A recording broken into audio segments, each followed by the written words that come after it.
இப்போ நமக்காக வாசிப்பு மற்றும் விளக்கத்திற்காக யோசேப்பின் மகனான இயேசு நம்மோடு இருக்காரு.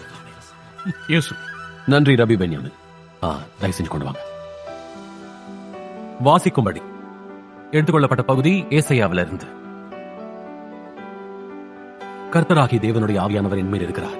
சிறுமைப்பட்டவர்களுக்கு சுவிசேஷத்தை அறிவிக்க கர்த்தர் என்னை அபிஷேகம் பண்ணினார்.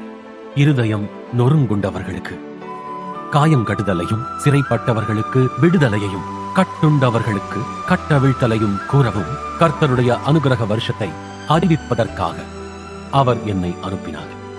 உங்கள் காதுகள் கேட்க இந்த வேத வாக்கியம் இன்றைய தினம் நிறைவேறிற்று. இதுவே ஆண்டவரின் தயவின் வருஷம். இதுவே அனுகிரக வருஷம்.